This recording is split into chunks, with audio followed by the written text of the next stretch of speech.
গোপাল বাবুর নামে রাস্তা হয়েছে, এটা আমাদের কাছে বড় পাওনা, এটা অত্যন্ত বড় পাওনা। গোপাল মুখোপাধ্যায় গোপাল পাঁঠা হয়ে গেছিলেন। এটি পাঁঠার মাংসের দোকান চালানোটা তো পেশাগত কারণ।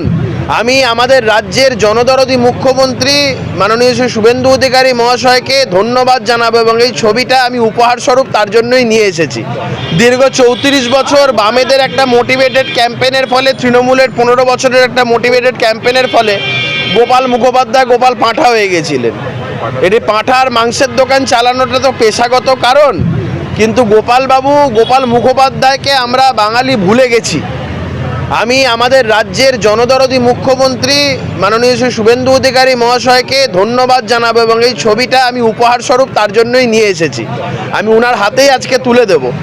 তিনি গোপাল বাবুর নামে, গোপাল মুখোপাধ্যায়ের নামে কলকাতার যে রাস্তাকে তিনি ডেডিকেট করেছেন, নামাঙ্কন করেছেন, এটার জন্য তার অত্যন্ত ধন্যবাদ প্রাপ্য।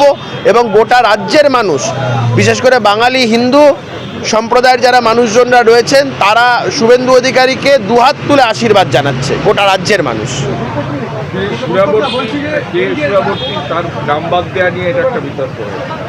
দেখুন, আমি ওই বিতর্কের মধ্যে যাব না।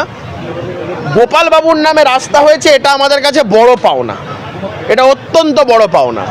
এখন কে সুরাবার্দি, এটা আমাদের রাজনীতিবিদ সুরাবার্দির কথা বলেছেন না প্রফেসর সুরাবর্দির কথা বলেছেন, এটা আমি এই বিতর্কের মধ্যে যাব না। আমাদের কথা অনুযায়ী গ্রেট ক্যালকাটা কিলিংস খ্যাত রাজনীতিবিদ সুরাবর্দির কথা, যার কথা বলা হয়েছে, যে রাস্তা চেঞ্জ করে যার নাম করা হয়েছে। অনেকে বলছেন যে শিক্ষাবিদ প্রফেসর সুরাবর্দির কথা বলছে। তো আমি উপাচার্য ছিলেন, আমি এই নিয়ে কোনো মন্তব্যে যাব না, বিতর্কেই যাব না। গোপাল বাবুর নামে রাস্তা হয়েছে, গোপাল মুখোপাধ্যায়ের নামে রাস্তা হয়েছে, এটা আমাদের কাছে বড় পাওনা। সেই আনন্দ নিয়ে, সেই এক বুক আশা নিয়ে, সেই এক বুক আনন্দ নিয়ে আজকে আমি ছবিটা রাজ্যের মুখ্যমন্ত্রী, জনদরদি মুখ্যমন্ত্রী শুভেন্দু অধিকারী মহাশয়ের হাতে তুলে দেবো। তার জন্যই আমার এই ছবিটা নিয়ে আসা। তৃণমূলের যে 3টে অ্যাকাউন্ট ফ্রিজ হয়ে রীতিমতো হাইকোর্টের দ্বারস্থ হলো তৃণমূল।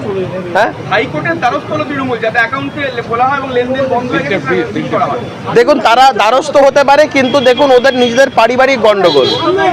ওই যেরকম বড় আগেকার দিনে 51 পরিবারে যেরকম হতো আর কি, ওই কে দালান পাবে, কে ছোট ঘর পাবে, কে বড় ঘর পাবে, এই নিয়ে যেরকম গণ্ডগোল হতো আর কি, তো সেই গণ্ডগোলটাই চলছে এখন। কে কত টাকা পাবে, কে কত ভাগ হবে, ওই 25-75-এর হিসাব চলবে না কি হিসাবে চলবে, এটা তারা আগে নিজেরা ঠিক করে নিক, তারপরে কোর্টে যাবে, তারপরে কোর্টে গিয়ে বিচার চাইতে যাবে।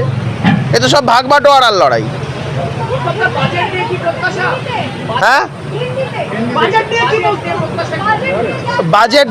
বাজেট আমি আপনাদের বলছি, রাজ্যের মানুষ নতুন দিশা পাবে।